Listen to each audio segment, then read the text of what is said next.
하나님의 말씀은 베드로후서 1장 16절부터 21절까지 말씀입니다. 성경과 영상을 참조하셔서 함께 낭독할 수 있게 바랍니다.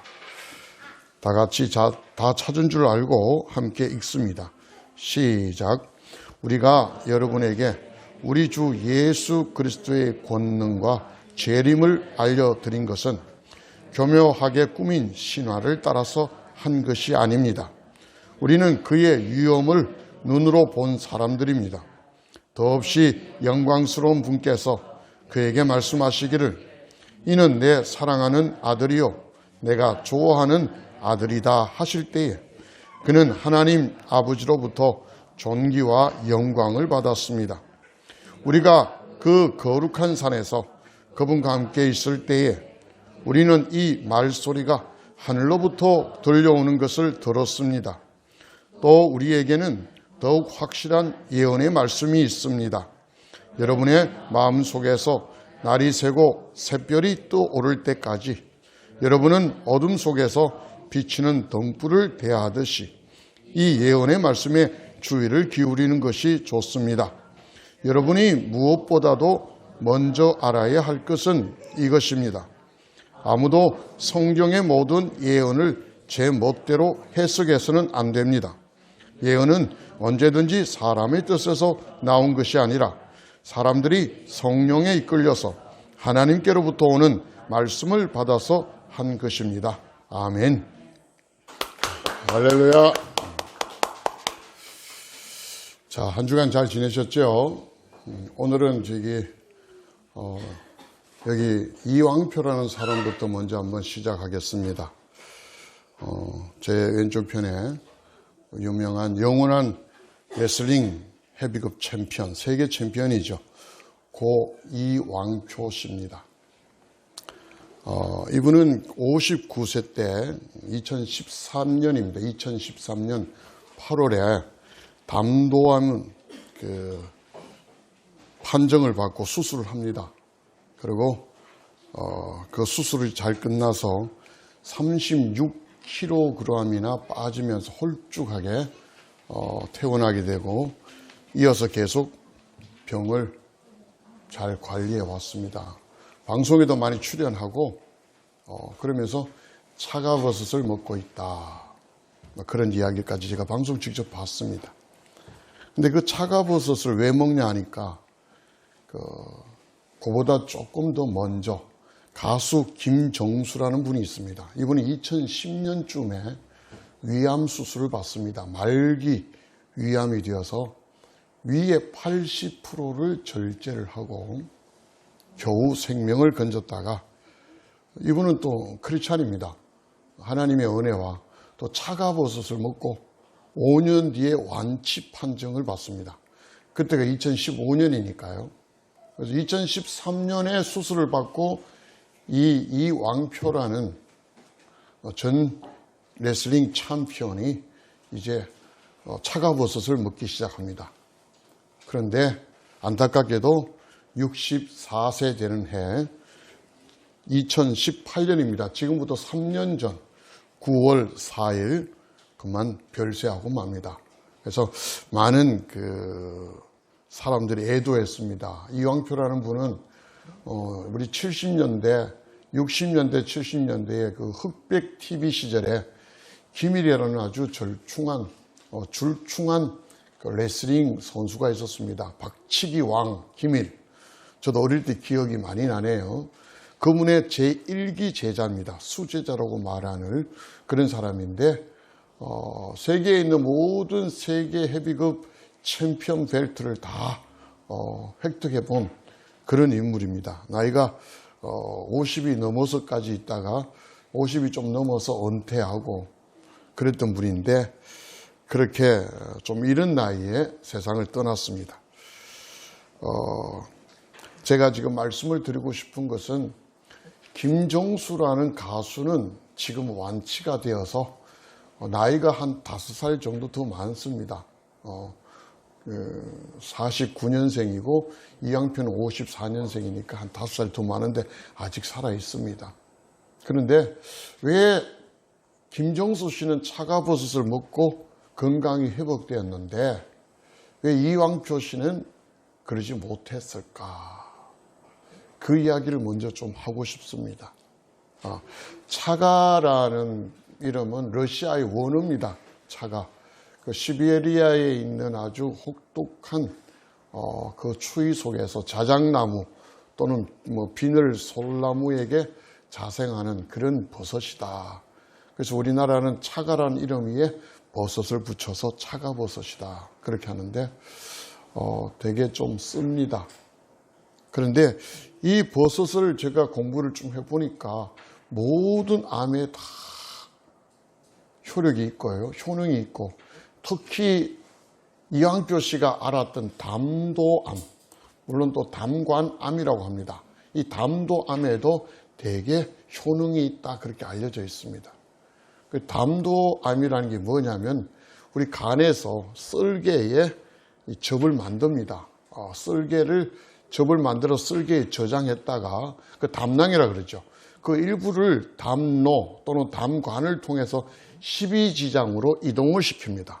그래서 십이지장에서 음식물을 소화하는데 그 담즙을 쓰게 돼 있어요. 근데 그 담로 또는 담관에 암세포가 번져서 생기는 것이 담로암 또는 같은 말입니다. 담관암 이런 겁니다. 자, 그런데 제가 우리 집사님 중에 한 분에게 그 황토볼이 있죠. 황토볼. 그 받은 기억나죠? 손에 이렇게 만지고 했던 황토볼을 줬습니다. 제가 왜 그걸 줬나 하니까 처음에 물 중에 지장수라는 물이 굉장히 좋다 그래서 그 황토를 섞어서 물을 이렇게 가라앉혀서 황토를 가라앉혀서 그 위에 물을 떠먹는 물을 지장수라 그럽니다. 근데 그 물을 이렇게 먹어봤는데 몇 개월 먹었는데 몸이 그렇게 썩 좋은 게 아니라 더 나빠지는 것 같아요. 별로 저한테는 효용이 없어서 그 다음에 황토가 좋다는 거 다 알잖아요. 그래서 황토볼을 제가 구입해서 손에 이렇게 호두같이 이렇게 쪼물락쪼물락 만지고 다녔습니다. 근데 그것도 몇 주가 지났는데 자꾸 이상해. 몸이 컨디션이 더 안 좋아요. 그래서 사람과 함께 더불어 오링 테스트를 해봤습니다. 그런데 보통은 멀쩡한데 이 손에 황토볼을 잡고 오링 테스트하니 힘이 다 빠지는 거예요. 그래서 결론적으로 이 황토가 나에게는 별로 안 좋구나. 그렇게 생각하고 공부를 해봤습니다. 그런데 정말로 황토는 저한테 별로 안 좋았습니다. 그래서 가지고 있는 황토를 몸에 맞는 사람에게, 집사님에게 다 줘버렸습니다. 그리고 그 이후로는 무슨 황토, 찜질방, 황토 이런 데는 절대 근처도 안 갔습니다. 제가 왜 이 말씀을 드리냐 하면요. 이게 민간요법이라는 거예요. 민간요법은 어떤 사람에겐 되게 효능이 있고 마치 특효약 같지만 또 어떤 사람에게는 전혀 효용이 없거나 오히려 건강을 망칠 수 있다는 거 말씀을 드립니다. 자, 민간요법이 아닌 것은 우리가 말하는 의학 또는 우리 한국의 전통적으로 내려온 한의학 이런 걸 이 말씀을 드릴 수 있습니다. 의학은요, 우리가 약을 먹잖아요. 그 약품이 그냥 어떤 사람에게는 좋고 어떤 사람에게는 해롭고 이런 약이 아니라 수많은 실험을 거칩니다. 임상실험이라고 한 번이 아니라 3번 이상을 거치고 거기에 그 약이 어떻게 작용하는가 그 기전들을 밝히고 작용과 또 부작용에 대하여 과학적으로 증명을 합니다. 어떤 사람이 먹으면 부작용이 생겨서 먹지 마라 그러고 또 어떤 사람이 먹으면 부작용이 생기는데 이건 감수할 만하다 하면서 여러분 심지어 연고 하나를 여러분이 사도 그 케이스 안에는 설명서가 쫙 들어있습니다. 우리 몸에 그 슬쩍 바르는 연고 하나에도 그 작용이 어떻고 부작용이 어떠며 그 용법은 어떻게 하고 또 어떤 횟수로 발라야 된다. 또 먹어야 된다. 이런 것들이 쫙 나와 있는 것. 이것이 우리가 하는 의학입니다. 그리고 한의학도 마찬가지입니다. 전통적으로 수백 년을 거쳐서 어떤 재료는 어느 정도를 넣고 어떤 재료는 어떻게 해서 합쳐서 얼마 동안 먹어야 되고 이런 데이터들이 쭉 거쳐서 지금의 한 의학이 이루어지는 겁니다. 그러니 누구는 먹으면 안 되고 누구는 먹으면 되고 또 먹되 그냥 먹는 게 아니라 용량이 얼마나 있고 그걸 또 얼마나 먹어야 되고 이런 모든 데이터가 확실하게 만들어질 때 그 약이라는, 실제는 그게 독입니다. 그 약이라는 독에서 우리가 안전하게 효능을 볼 수 있는 것이지 그거 없이 좋다고 해서 막 먹는다든지 아무나 먹는다든지 용량을 초월하든지 이거는 우리에게 독이 될 수 있다는 겁니다. 그래서 민간요법이라는 것은 어떤 사람에게는 되게 좋아요. 근데 어떤 사람에게는 안 좋을 수도 있다는 전제가 깔려 있습니다. 근데 내가 먹어보니까 너무 좋았어. 너도 먹어. 이럴 때 상당히 오류가 생긴다는 겁니다. 그런데 문제는 이것이 민간요법이나 우리가 먹는 음식뿐 아니라 우리의 신앙에도 똑같은 일이 생긴다는 겁니다. 우리의 신앙생활도 똑같아요. 제가 아는 어떤 목사님은 금식 기도가 그렇게 좋다고 해서 금식 기도를 했습니다. 2주를 금식 기도하다가 쓰러져서 병원에 실려갔는데 14일 금식 기도하고 18일 동안 의식을 찾지 못하고 병원에 그대로 있었습니다. 저희들이 갔을 때도 의식이 없을 때예요. 의식을 18일 뒤에 찾고 그 다음에 한 4개월 정도 병원에서 입원하고 있다가 이제 몸이 어느 정도 다 나은 건 아니에요. 수술해서 나오니까 교회가 없어졌습니다. 개척교회, 작은 교회 그냥 해왔는데 목회자가 한 5, 6개월 병원에 입원해서 오니까 교회가 없습니다. 교인이 사라졌으니까. 금식기도 좋다고 모두 이야기합니다. 근데 어떤 분에게는 좋습니다. 근데 어떤 분에게는 좋지 않더라는 거예요. 어떤 분이 사업을 했는데 그 사업이 굉장히 위태로워졌습니다. 그래서 특별 새벽기도 40일을 참석해서 열심히 기도하고 사업이 다시 바르게 섰고 크게 일어났다는 겁니다. 그래서 만나는 사람보다 그렇게 이야기합니다. 사업이 힘들 때마다 특별 새벽기도를 하면 하나님이 역사하신다. 그 사업하는 사람들이 특별 새벽기도 되게 많이 나오기 시작했답니다. 그게 민간요법이라는 겁니다. 나에게는 맞아서 하나님의 은혜를 받을 수 있었지만 그 사람에게도 똑같이 맞으란 법이 절대 없습니다. 어떤 분은 철야를 통해서 하나님 은혜를 받았다고 철야에 맹신해서 많은 사람들을 맨날 밤샘이 철야 기도로 인도하는 분도 있습니다. 그것이 목회자일 수도 있고 그것이 교회의 평신도 지도자 리더일 수도 있습니다.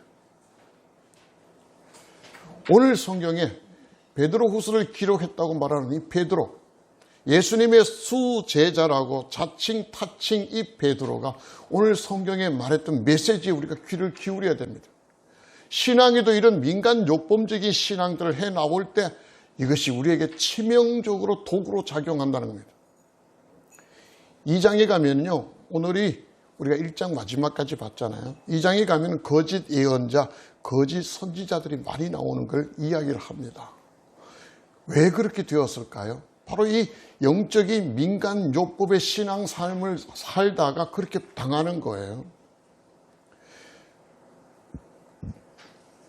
몇 년 안 됐습니다. 어떤 목사님이 기도원을 하면서 소금을 항문에다 넣고 수금 치료로 이 관장을 하고 이러면 암 환자도 낫는다 이렇게 설교를 하고 기도도 해주고 이러다가 사람이 죽었습니다. 그래서 그 기도원이 발칵 뒤집어지고 그 목사님은 감옥에도 들어갔습니다. 자기 해보니까 되게 좋았대요. 근데 자기가 했는데 좋은데 그분에게도 좋다라는 의무가 없는데 그분은 그거로 인해서 죽었다는 겁니다. 그래서 과실 치사 혐의로 재판을 받고 감옥에 들어갔습니다. 왜 이런 오류, 이런 우를 범할까요? 바로 이와 같은 원리를 모르기 때문입니다. 그래서 오늘 베드로는 성경을 통해서 우리에게 메시지를 줍니다. 오늘 16절에 뭐라고 이야기를 해요? 우리가 여러분에게 전해든 예수 그리스도, 우리 구주 예수 그리스도의 권능과 재림에 관해서 절대로 교묘하게 속이는 헛된 소리가 아니다. 신화가 아니다. 전설을 따라 삼천리가 결코 아니다. 우리는 그분의 그 영광을, 그분의 위엄을 우리는 직접 경험한 사람들이다. 이렇게 이야기합니다. 지금 민간신앙 이야기하는 거예요. 나 개인적으로 체험하고 나 개인적으로 경험했던 그 경험을 지금 이야기합니다. 수많은 사람들이 이것이 진리인 줄 알아요. 우리 그렇잖아요. 우리 학교 다닐 때 공부를 하고 어떤 지식을 배웠든지 그게 진리라고 이야기하는 사람이 아무도 없어요. 내가 살아서 만나고 내가 경험했던 모든 사실들이 진리예요. 그렇게 살다가 이 땅을 떠나는 겁니다. 근데 그래 살았던 삶의 결론이 뭐냐면은 별로 우리에게 이롭지 않습니다. 내가 가지고 있던 것이 진리가 아니라는 것을 우리는 나중에서 알게 되는 겁니다. 근데 여전히 우리는 그런 삶을 살아요.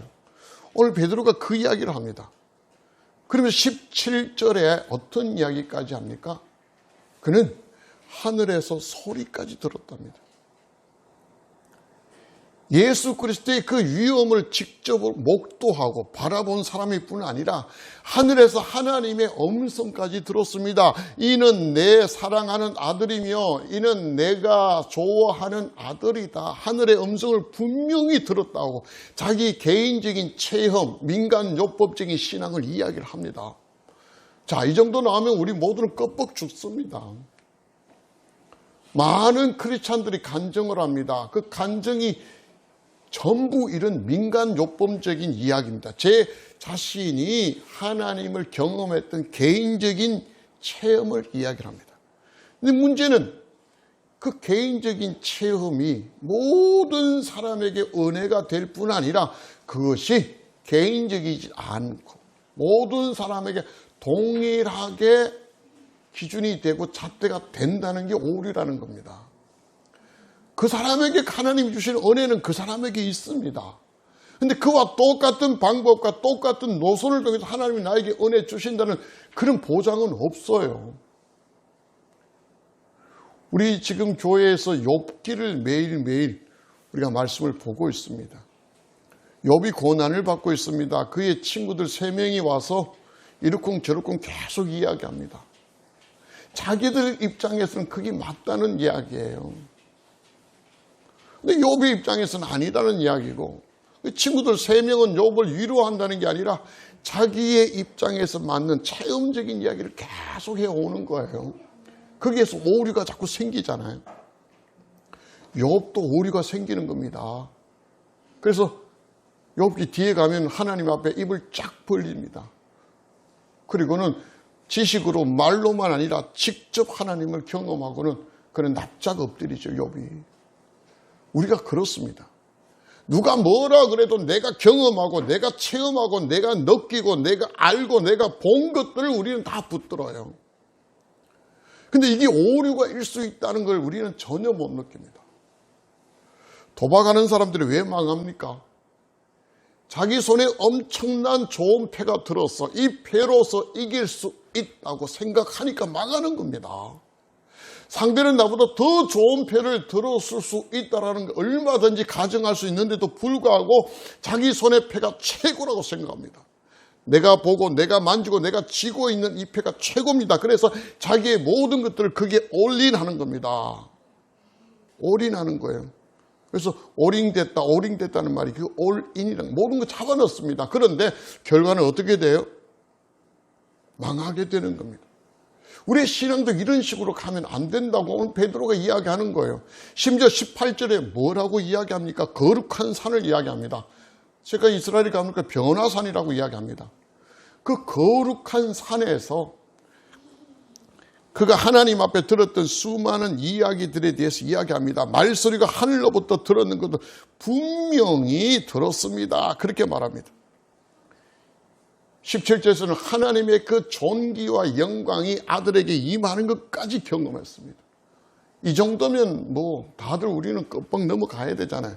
그런데 그게 끝이 아니에요. 19절에 이렇게 말합니다. 그런데 또 우리에게는 더 확실한 예언의 말씀이 있습니다. 저는 이 19절의 메시지를 오늘 설교의 제목으로 달았습니다. 더 확실한 예언의 말씀입니다. 베드로가 경험했던 하나님 우리 주 예수 그리스도에 관한 것이 확실하지 않다는 게 아니에요. 그는 확실해요. 분명해요. 그런데 그것은 자기의 주관적이고 개인적인 체험이라는 겁니다. 다른 모든 사람에게 너희들도 변화산에 가서 기도하면 하늘에서 음성을 들을 수 있어 이렇게 주장하면 안 된다는 이야기예요. 내가 하나님을 경험했던 이 모든 건 확실하지만 이건 개인적인 거야. 다시 말하면 민간요법입니다. 내한테만 맞는 거예요. 그런데 수많은 과학으로 의학으로서 임상실험을 거치고 작용 부작용에 대하여 약 기전에 대하여 다 밝혀서 매뉴얼을 딱 만들어서 사용 설명서 용법과 용량들을 횟수까지 지정했던 이런 약, 이 약은 객관적이라는 거예요. 이게 더 확실하잖아요. 개인적으로 먹고 나와서 이거 먹어봐 이것보다는 수많은 사람들의 임상을 거쳐서 나온 게 확실하잖아요. 백신으로 인해서 지금 코비드19라 그러죠. 우리는 코로나19라 그러는데 백신 지금 많이들 맞았습니다. 우리나라도 뭐 70%가 넘어가 80%에 육박한다는 이야기를 들었습니다. 근데 많은 사람들이 백신 맞았지만 백신으로 인하여 죽은 사람도 1000명이 넘습니다. 부작용 수천 명이 부작용을 겪습니다. 그런데 문제가 뭐냐면 이 백신에 대한 임상실험이 없다는 겁니다. 어떤 사람이 맞으면 안 되고 어떤 사람 맞으면 부작용을 생기고 모른다는 이야기입니다. 저는 백신을 2차례 맞았습니다. 그런데 두 번째는 맞은 것 같지도 않았습니다. 전혀 아무런 것도 없었습니다. 근데 어떤 분들은 맞고는 되게 아팠다. 하루 종일 아팠고 제가 아는 지인은 3일 동안 아팠습니다. 3일 동안 고통으로 힘들고 어려웠다. 근데 제가 의사에게 물었습니다. 왜 그럴까? 의사 모른답니다. 왜요? 실험을 안 했기 때문에. 임상을 안 거쳤기 때문에 몰라요. 그래서 지금은 복불복이라는 이야기를 합니다. 고등학생이 얼마 전에 고등학생이 백신 맞고 또 한 3일 앓다가 죽었다는 이야기입니다. 근데 정부에서는 백신과 죽음의 관련성을 찾지 못한다. 이렇게 나옵니다. 찾지 못하지요. 데이터가 없는데 어떻게 찾아요? 이 사람이 왜 죽었는가에 대해서 데이터가 하나도 없어요. 그래서 지금 관련성을 찾을 수가 없는 겁니다. 그렇게 백신이 위험하다고 말하는 이유가 여기에 있어요. 근데 이런 신앙생활을 많은 크리스찬들이 지금도 하고 있다는 겁니다. 뭘 붙들면 하나님의 개인적인 체험은 크게 귀를 기울여요. 제가 기도원에 집회를 많이 다녔습니다만 기도원에 오는 집사님들이 그 성도들이 이런 설교를 별로 좋아하지 않아요. 기도해서 하나님을 경험했던 이런 이야기하면 뭐 눈이 땡 그러고 침 질질 흘리면서 아주 막 꽂힙니다. 막 얼굴이 막 이렇게 나올 것 같이 막 이렇게 봅니다. 근데 하나님 말씀들을 차근차근 전하면 그때 졸기 시작해요.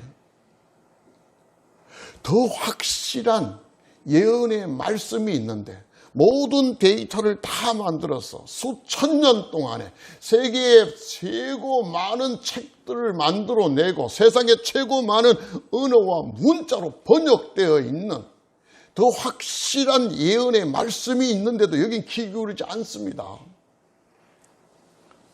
유명한 어떤 사람의 간증 집회는 사람들이 벌떼같이 모입니다. 근데 거기서 들을 게 뭐가 있어요? 오늘 여기 말하는 이런 민간요법적인 신앙밖에 못 듣습니다. 근데 그걸 붙들고 내가 하려고 끙끙끙 그래요. 그 결국은 어떻게 돼요? 해봐도 안 된다는 겁니다.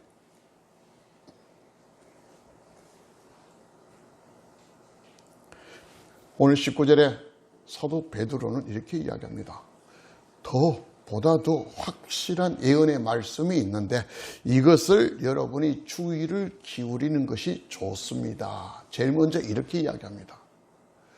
자기가 예수 그리스도를 만났고 하늘에서 하나님의 음성을 말소리를 들었고 변화산에서 예수님이 모세와 엘리야와 함께 만나고 옷이 허옇게 변하고 이런 모든 것들을 베드로는 생생하게 보고 경험했던 사람이에요. 근데 그걸 이야기하면서 그것보다 더 확실한 게 있다고 지금 이야기하는 거예요. 우리가 지금 포인트를 성경에서 뭘 지금 우리에게 말하느냐 하면 포인트가 여기 있습니다. 근데 우리의 관심은 이것보다도 민간 요법적인 개인적인 신앙 체험 여기에 자꾸 끌려간다는 거예요. 그렇게 끌려가서 당하는 게 이단에 빠지는 것이고 실족하는 것이고 이상한 신앙에 물들어서 신앙생활을 그냥 지지부진하게 하는 겁니다. 다시 말하면 잘하지를 못해요. 엎어졌다 뒤집어졌다 엎어졌다 뒤집어졌다 같은 말인가? 그런 신앙의 삶을 계속 사는 거예요. 수십 년을 신앙생활해도 계속 그 모양이에요. 어디 쫓아다니고 뭐가 어디 한다 하면 그것만 쫓아다니기 바빠요. 하나님 말씀 한번 봅시다. 19절에 이렇게 말합니다. 또 우리에게는 더욱 확실한 예언의 말씀이 있습니다. 여러분의 마음속에서 날이 새고 샛별이 떠오를 때까지. 그 다음에 이어서 이 예언의 말씀이 주의를 기울이는 것이 좋습니다. 이렇게 나와 있어요. 신비주의, 체험주의, 이거 저와 여러분이 경계해야 됩니다. 신비주의는 남이 경험하지 못한 개인적인 것을 신비하게 포장해서 나오는 거예요. 남들이 없으니까. 그래서 그것 보고 다들 신기하게 만들죠. 그래서 뭔가 있는 것 같이 만들어요. 저는 꼭 사기꾼 같아요. 영적인 사기꾼들. 사기꾼들은 안에 텅텅 비었고 아무것도 없어요. 근데 겉모였으면 뭔가 되게 괜찮은 것 같이 사람들에게 어필합니다.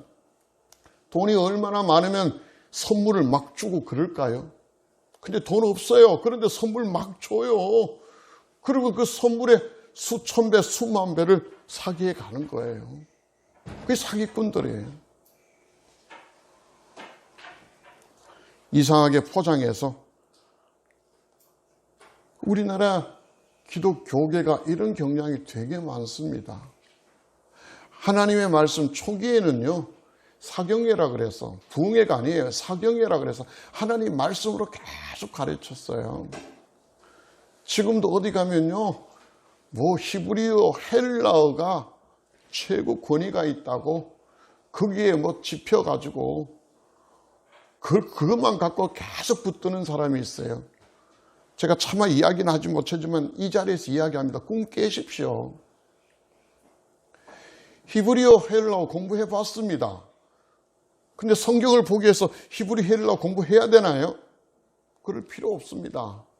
세상에 40개 이상의 언어와 문자로 다 번역되어 있습니다. 자기들 언어와 문자로 공부해도 된다고요.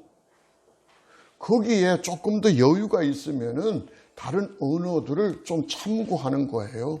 좀 더 나아가서 목회자들은 히브리어, 헬라어에 대해서 공부를 해서 우리가 놓친 것이 무엇이 있는가 그 한 5% 정도를 다시 찾아내는 것.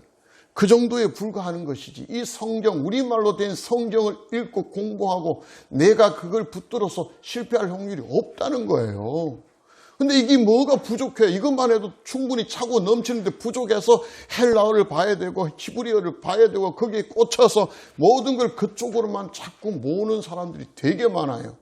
그래서 어떤 목회자는 그래요. 예수 그리스도의 모친이 주막에 주모였다고 이런 소리까지 하고 있습니다. 헬라어를 공부하니까. 그렇대요. 침례 요한이 사탄이었다 이런 이야기도 해서 나는 그래서 정신 좀 차리라고 이야기했습니다. 제 주변에 그런 사람들이 좀 있었어. 그런 목회자가 있어서 밤새도록 토론을 했습니다. 당신 잘못하고 있다. 왜 신비에 빠지고 왜 엉뚱한 데 빠져요? 제가 늘 말씀합니다. 하나님이 우리에게 자신을 계시했습니다.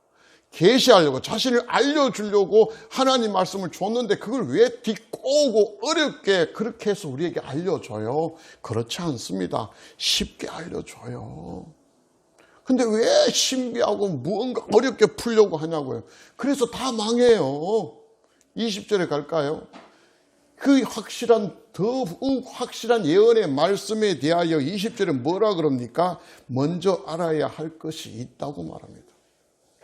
그 먼저 알아야 될 것은 제 멋대로 해석하지 말라는 겁니다. 왜 하지 말라 그래요? 이러면 망하기 때문에 해요. 오늘날에도요, 사도 이런 사람들 되게 많습니다. 신사도 운동을 한다고 뛰어다니고 나도 사도다. 물론 자기가 하나님 앞에 사도라고 임명을 받아서 사도일 수도 있습니다. 제가 그것도 부인하지 않습니다. 그러나 그것은 객관적이 아니다라는 거예요. 그건 민간 요법입니다. 그건 하나님과 자신과의 관계에서 사도지 다른 사람에게는 사도가 아니에요.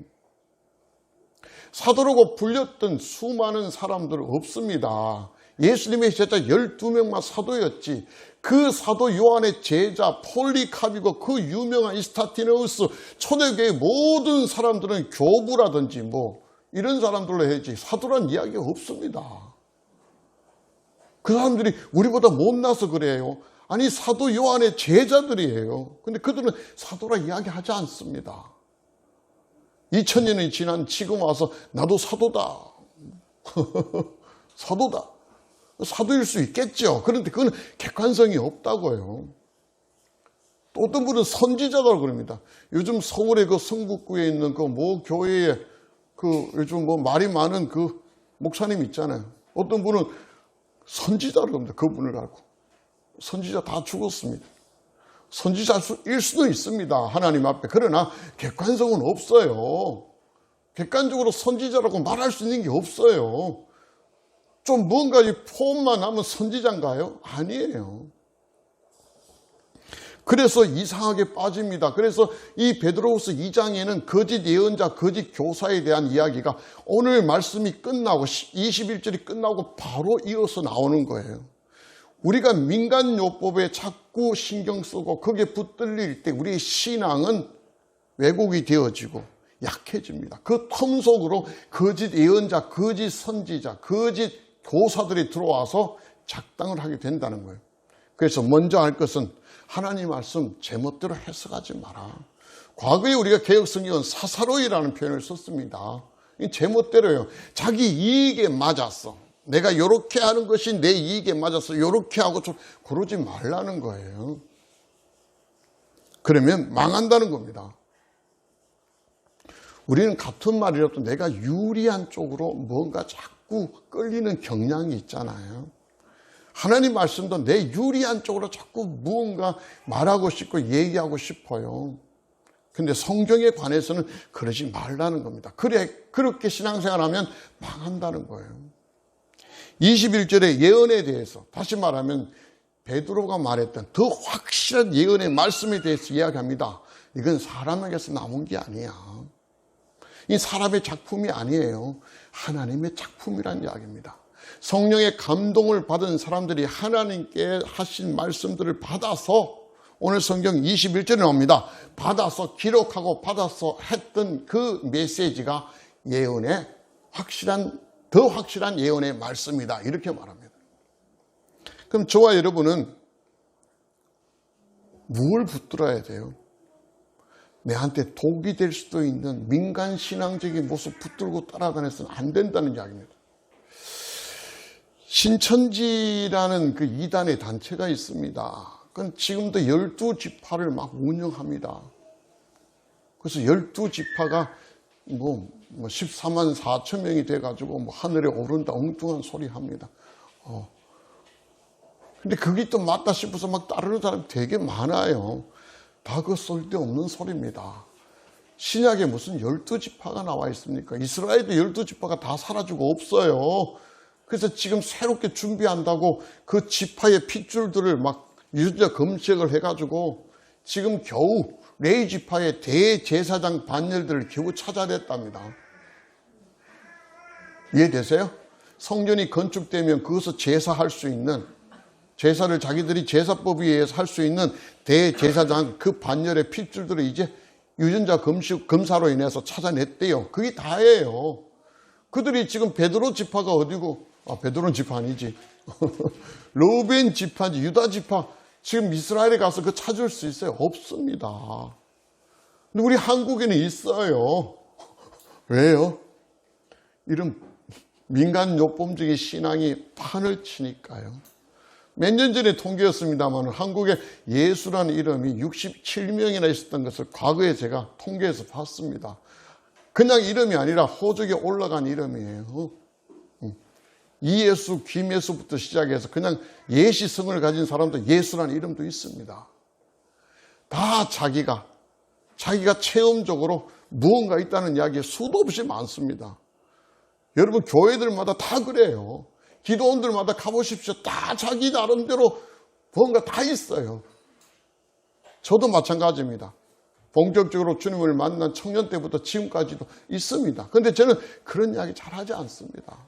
필요하면 성경 공부 때 잠시 체험을 이야기했지만 더 확실한 예언의 말씀이 여기에 있는데 왜 이걸 안 붙들고 민간요법을 자꾸 붙들어요? 학문에다가 소금 집어넣고 그래서 결국은 뭐예요? 죽는다는 이야기예요. 사랑하는 성도 여러분, 오늘 메시지는 뭐 그렇게 어렵지 않습니다. 사도 바울이 왜 이런 메시지를 우리에게 줄까? 자기의 하나님을 만나고 예수님을 통해서 그 변화산에서 또 그분을 만나고 모세와 엘리야와 대화했던 모습들을 경험하며 하늘에서 음성까지 하나님의 음성까지 들었던 그 베드로가 이 이야기를 하면서 결국은 보다 더 확실한 예언의 말씀이 있다고 우리에게 천거하고 있고 여러분은 이것에 주의를 기울여야 합니다. 남 속에 날이 새고 새벽이 될 때까지 그것은 예수 그리스도가 이 땅에 올 때까지입니다. 이건 기한이에요. 여러분 마음속에 날이 새 어둠이 사라지고 학자들이 이야기합니다. 새벽이 온다는 것, 샛별은 뭐냐면 예수님을 이야기한다. 그래서 예수님이 우리에게 재림할 때까지 우리가 붙들어야 될 것은 누가 경험하고 누가 체험하고 누가 하나님 앞에 어떤 신비적인 경험을 할 때 그거 붙들러 가는 것이 아니라 보다 더 확실한 예언의 말씀, 이걸 붙들어야 돼. 이걸 주의해야 된다는 거예요. 믿으시면 아멘 하시기 바랍니다. 이게 우리 신앙의 기본이 되어야 돼요. 그리고 이 말씀을 풀 때 내한테 이롭게 푸는 게 아니에요. 객관적으로 분명한 말씀 옆에 나를 맞추어야 돼요. 그렇게 될 때 우리의 신앙은 제대로 주님이 오시는 그날까지 권능과 재림에 관했던 하나님의 메시지가 우리 속에 약속으로 이루어질 수 있습니다. 오늘 말씀 민간 신앙적인 그런 요법으로 신앙생활 하지 말고 보다 더 확실한 하나님의 말씀을 붙들고 주변에서 신비한 이야기 이게 더 중요하고 그게 문제가 아니에요. 말씀을 가면 우리가 오늘 찬양했듯이 내 안에 가장 중요한 거 예수를 알미라. 예수를 알 수가 있습니다. 특별 새벽기도 특세 그러더라고요. 40일에서 기도해가지고 예수를 아는 게 아니에요. 회사가 바로 쓰고 뭐 2개가 생기고 3개가 생기고 예수를 아는 게 아니에요. 이 말씀을 통해서 예수를 바로 아는 것, 그것이 우리의 신앙의 기본이 되어야 되고 보다 더 확실한 예언의 말씀을 저와 여러분이 오늘부터 굳게 붙들고 신앙에 힘을 더 박차를 가할 수 있기를 주의 이름으로 축복합니다. 기도하겠습니다. 사랑이 많으시고 은혜가 풍성하신 아버지 하나님, 정말 저희들은 이 귀하고 살아계신 하나님의 그 메시지가 성경으로 우리에게 와 있는데도 이 성경보다는 민간 신앙적인 그런 율법에 목말라 했었습니다. 우왕좌왕하고 이 유행을 타고 이렇게 다니고 저렇게 다니고 용서해 주시옵소서. 보다도 확실한 예언의 말씀 이제부터 붙들기를 소망합니다. 그리고 그 말씀에 붙들려서 주님이 다시 오시는 그날까지 온전히 그 말씀의 영향을 받고 그 말씀의 열매들로 우리 삶이 아름답게 채워질 수 있도록 인도하시고 역사하여 주시옵소서. 감사드리며 예수님의 이름으로 기도드리옵나이다. 아멘. 할렐루야.